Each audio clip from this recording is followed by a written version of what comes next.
Howdy, and welcome to Broken Tool Garage. This week, I'm working on a 2011 Ford Ranger XLT 4.0. That's exciting, isn't it? A little Danger Ranger.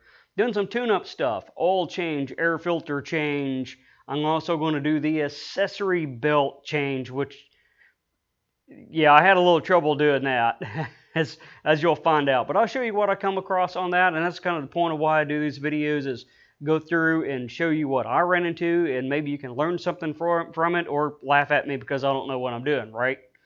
But anyways, let's just get right to it. Okay, let's get into some of the parts. Oil change. I'm doing the Mobil 1 filter right there, extended performance, with the Mobil 1 oil 5 quarts.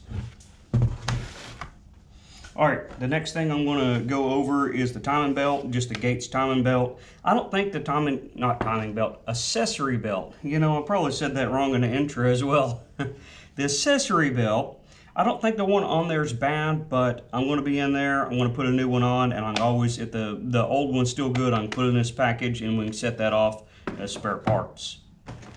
Wipers, they're wipers. I went with the Trico ones because I got it at Rock Auto and they're so much cheaper. And there's the other thing I got at Rock Auto that was pretty cheap right here. They had this on sale, so I'm like, you know, I'm going to throw that in there, and then I don't have to mess with it as much right there. Don't have to worry about buying another one. Alright, I noticed that there was not a battery hold down, so I got this at the local parts store right here. I think it's like $6 or something for the battery hold down. And I also noticed that there was a sensor, the knock sensor. It had a little bit of damage to the wires, so same thing, the standard motor products. I got this one at Rock Auto with all my other shipment of stuff right there, because I say you save money on that shipping. So I got this right here so I can get that repaired on there, and then the truck will be pretty much drivable there. I can go through and start doing test drives. Okay, underneath the hood, just another little overview. This is the air cleaner box right there. So I've already started on this a little bit, as you can see, because it's apart. This is a 8mm nut wrench. It can take that off. And then there's two clips on there to get the air cleaner out. I'm going to go ahead and pull this cover off so I want to take this whole tube off because I want to get down to the accessory belt. See, I said it right that time. I can learn. And then I can go through and kind of check some of the other things in here as well, such as the vacuum lines. How is the convoluted tubing holding up? Are there any other things that I need to address while I'm down here? Really clean looking engine here. I don't think there's going to be any problems. That belt, I'll have to turn it around to see what it really looks like. But we're looking pretty good here. I already have the knock sensor. Let me show you where that's at. Knock sensor right here. So I have that unplugged because I saw when I was looking it over, it had some tape on there, and that's some exposed wires. So I'll have to dig down in there, which looks like a very fun process, and get that all changed out. I did find something fun underneath it here. If I can get this out, I probably should set up the, come on, get out there.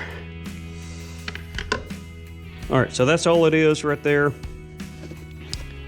Just a frame. Ew. Ew. I think I'm going to clean that a little bit. But these are the surprises that you can get on older vehicles, stuff like that. You know, like the knock sensor wire. So I definitely want to check for any other wires that might be nibbled on or whatever happened to that one. Better already. I'm going to go ahead and get this part of the box put back on so I don't get any crud or dirt in there, and then I'm going to proceed to pull all of this stuff off over here. That way I can look down in here, inspect, and get the belt changed. I still have to come up with an idea of how to dig down in there and change that wire out, but we'll cross that bridge when we get there, right? Alright, now for the hard question, where to put the sticker. Okay, here's the connector. I got some of the stuff out of the way so we can look at it. A little better light. There we go. So it looks like it's been patched up. This was bare wire, but looking at it, I don't think it's been chewed on or anything. When someone has, get you down in here, there was a knock sensor, not a code, not a check engine light, but if you check the codes, it shows it. And this has been peeled back like someone's trying to check voltage or something on there. And then this little butt connector has been put on there. All right. So I'm going to go ahead and still replace that. If we look, if I can get it goes down to that wire bundle. So I'll probably have to peel that back just a little bit. That way I got some more wiggle room to put the new connector on there. And then it's the same thing. I'll look at the connector where, how does this connect in, and just do one wire at a time. Cut one wire, hook it up, because they only go one way, right? You can see how the connector goes. And then we'll try that out and see what we get, see if it's working. If not, I'll probably have to replace the knock sensor. But with that wire was just bare. I don't know what was going on with it, but we're going to fix that. Okay, that segment is complete. Got that on there. Got some convoluted tubing on there. Got some light on there. I need to pay attention kind of where that goes, just in case the knock sensor is the problem. Because I was thinking something got in here and chewed on them, but the more I look at it, I think someone went in and was peeling it back to see if they had voltage or something like that.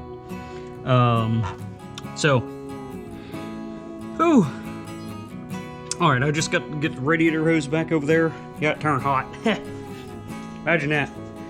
Let's see, what fun thing do we want to do next? The belt's not looking super fun to do. I kind of want to get it jacked up. I got stuff everywhere. Yeah, Ford Takeover stuff. By the time you see this, you would have already seen it at Ford Takeover if you're there. Okay, gonna do something easy, like put the battery hold down in. So I got that in there right, but this is not the correct size battery. One way I know that is, if you see down in there, there's a gap in there because it's too wide, see? So even if I tighten it down, I could just lift the battery up. So I'm gonna do what any good tinkerer will do in this situation, which is not replace the battery, which is what I'll do eventually. Is down in there, let me get a light. I can see it, but I don't think the camera can see it. That gap down in there, I'm gonna put something in there to kind of wedge it in place for now. So I'm gonna do some test drives, not spirited test drives, because they're not in there good. And whenever I get to the battery portion, I'm gonna change that out. Oh, I forgot to mention, disconnect the battery before doing electrical. Is it 100% necessary? I don't know, but it ain't gonna hurt anything. Okay. Okay, underneath the truck, I moved that jack stand from where I had it up underneath the shock there, because that's where all the oil filter and oil plug is at. So I moved it over. Got a wiggle. I don't have a lift. It was making it where I couldn't get the drain pan up where I thought would be close enough. This is where we're at. Wiggle, wiggle with our oil drain plug right there, and the oil filter is, come on, lighting. You can see the orange thing there. That is not the correct oil filter. Just don't buy one if you're going to buy that orange thing right there, right? So we're going to get a good oil filter on it. All right, I should be ready to drain. I'll go ahead and get this drained. That's pretty tied up in there. Let's get a little better light so you can really tell what kind of horrible filter that is. That's pretty tight.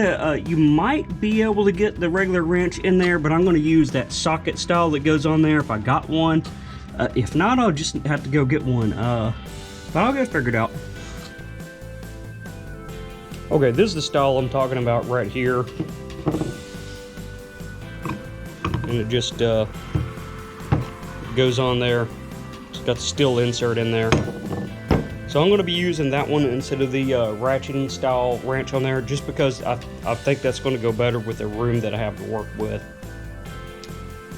Alright, the other thing, I do need to get the oil draining, but another thing is, before you put these on, make sure to fill them up with oil. And it's nice on this vehicle because the oil filter goes straight up in there instead of like on the 302 where it goes into the side. So you can get this good and full right here.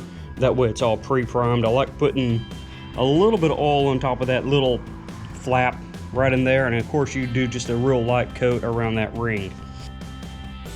All right, there we are. You can see the oil down in there. And then when we filled it up, it kind of, ran over a little bit. That's what I was talking about. And then you can come through and just give a little bit of a wipe right around there. I got the old oil filter off. No problem. It was actually kind of loose. Now, if you got one that's on there pretty tight, you might be in for a fight because it doesn't sit up in there just perfectly square. When you get a long enough extension, you're actually kind of at an angle. So just to be aware that you could be in for a fight getting that old one off. Anyways, this one's ready to put on. I'll throw that on, get the truck down, fill it up full of oil, and get it cranked up. Okay, start it up. All done. That easy. I always like to start it up right quick. Yeah, I got the garage door open. And check for leaks around the oil filter, because sometimes those oil filters just do not seal good. I mean, they're mass produced. You're bound to get one every now and then, right? Okay, what's left is I want to go ahead and change the belt right here. All right, the accessory belt. I keep calling it a timing belt.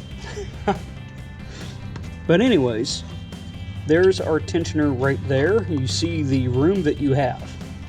I'll be honest with you. Oh, shop computer turned. We had a thunderstorm. Shop computer just coming on. I'll be honest with you. This right here, if you are prone to maybe get a little vocal when you work on cars, this is going to get you vocal. Even if you're not prone to be vocal when working on cars, this will get you vocal. So what I'm going to try to do is I've tried to come in from the top, and they're just with this fan right here. There just really isn't much room. There's a little square in that thing where you put the ratchet, and that's how you loosen the tie. Let's go underneath and maybe we can see it just a little better. Okay, you see the clearances. I'm trying to look upside down. There we go. So you see the clearances involved. I have the ratchet in there. It's a square socket. And that's how close it is.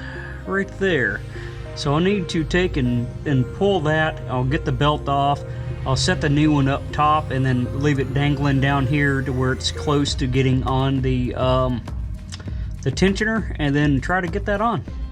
Okay, note tape right there because these things are sharp and I've been giving blood on that. So here's the tensioner, here's the belt. The belt has to come to the inside of the vehicle off that tensioner. Right there, right? If you come around to the front side of it, you screw yourself. And then you have to figure out how to get it to come back around to the other side. All right, belt's ready to come off, and I'm gonna take a break. Right there, okay. Now I can see it on the screen. So here's the belt. What I was talking about, when you pull it off, you gotta pull it off to the back side of it right there. Don't try to pull it off around to the front here, because then you get stuck in another matter. So pull it off that side. Okay, not that bad on giving blood, but yeah. So I have the belt on there. I'm looking at the diagram because I did it wrong the first time.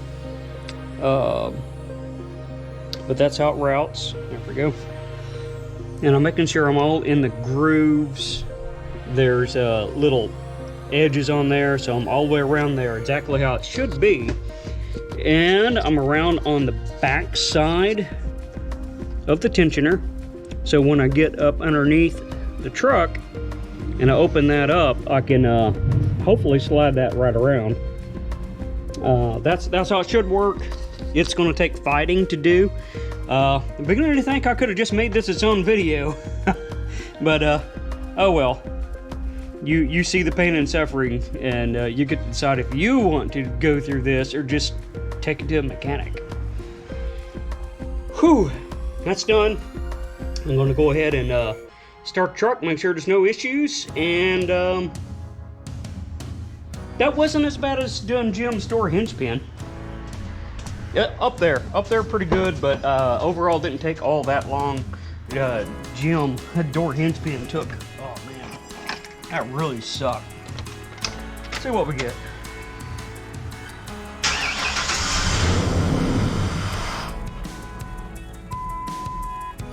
I don't like something. I got the air intake off, that's probably why. I got all kinds of things unhooked up here and it's probably not happy. But what I want to do is see if the belt worked. Yes, the belt is on. Everything's all lined up. So I'm going to go ahead and put all this stuff back on. That's probably why it died, because it doesn't have, well, it's probably huge vacuum leaks and all kinds of stuff. Doesn't have the mass air hooked up. So yeah. Oh, make sure to lube these. This is your throttle right here. I'm just going to go in and put a little lube on those right there. Probably just some white lithium grease, just spray it on there right quick. And this is done. This is done. I don't think there's anything else I want to do on this video. I got more parts come in. Let's take a sneak peek. Oh, how about this box? Ooh, Performance Distributors. Got something from that. Doesn't have a distributor, so it can't be a distributor. Let's sneak on around here. And then get blared out by the open garage door. Ooh, what do we got here? Look at that. That's going to be round 2, is ignition system upgrade.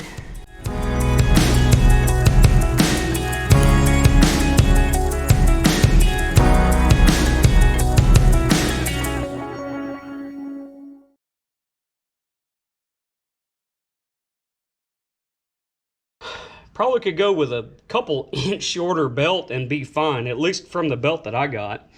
What is it? The 6PK2201. I took off 2202. Yeah, 2202 is what I took off. And I could probably add, I don't know, 2 inches to that thing and still be fine. Okay, pet peeve time. Was going to rotate the tires, but you see these lug nuts. They're not off. You see the impact wrench, which is capable of doing 100 foot-pounds, which is what lug nuts are supposed to be, right? And I got a breaker bar right there, a nice breaker bar. Which, I'm not the biggest guy in the world, but I can sure get more than 100 foot-pounds on a lug nut. Especially standing on it. So, they're lug nuts. You don't need to go get the biggest impact in the shop and just hammer them on. No, don't do it. Quit doing that, guys. So that's something I always ask for at shops, is like, do not over torque them. And usually whenever I get home, I check them to make sure they're not over torqued to like 450 foot-pounds, right?